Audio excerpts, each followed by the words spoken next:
Good evening. I'm delighted to have the opportunity to address the annual general meeting of the Irish Pharmacy Union. I'd like to thank your Secretary General, Dara O'Loughlin, for the very kind invitation to speak with you all this evening. The past year, I think it's fair to say, has been a period of unprecedented difficulty for the country.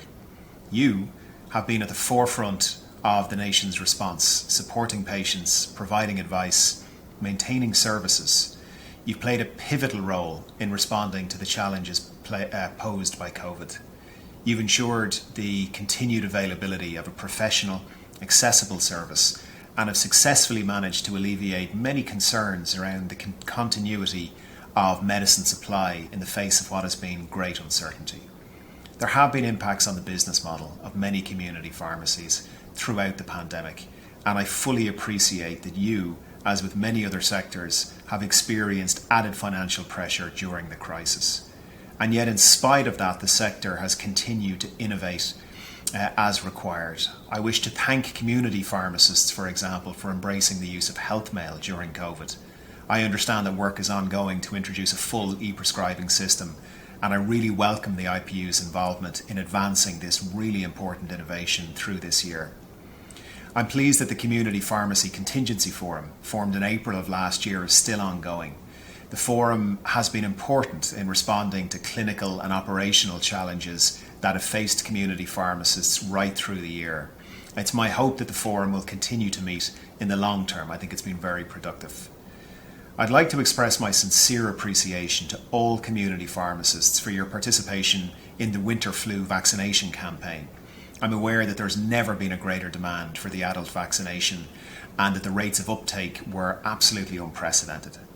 I know that community pharmacists are also eager to be involved in the COVID-19 vaccination programme, and I'd like to acknowledge that there has been frustration at the pace of this involvement.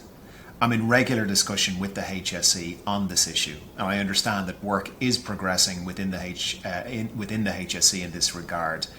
I anticipate that you will be involved in the vaccination programme in June.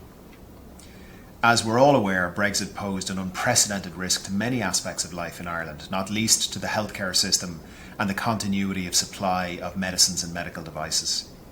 Safeguarding that supply and ensuring continuity of care and treatment for Irish patients was and continues to be of the utmost importance to this government. As crucial stakeholders in the supply of medical products to Irish patients, your continued support in relaying clear and accurate information and services to the public has been absolutely essential. Thank you for that. I'd also like to emphasise the important role the community pharmacists play in the wider Irish health service in the delivery of patient care. Our goal is universal healthcare, a healthcare system that gets people the care that they need when they need it and in the right place. This is a profoundly important aim for our country. Achieving it means turning around many pathways of care so that people are treated in the community wherever possible and go to hospital or are referred to consultants when that is necessary. This means investing heavily in community-based care to build capacity. It means community-based healthcare professionals working to the full extent of their abilities and professional competences. That applies to pharmacists, both in acute and community settings, as much as to any other part of the healthcare system. I'm committed to further developing that role in the context of health service reform. I have listened to and met with the IPU, both in opposition and since I was appointed Minister for Health, and I firmly believe that there is much merit in the initiatives that you're seeking to progress. It includes, for example, initiatives like the Minor Ailment Scheme, but many others as well. The IPU has consistently advocated for pharmacists taking on more responsibility for patient care and services, providing these services in the pharmacies and working ever more closely within better designed patient care pathways. Working together with partners right across the healthcare system so that the patient is always at the centre, so that our healthcare providers, including pharmacists, are working to the full extent of their abilities. This is how we will provide the best possible healthcare service to people in Ireland.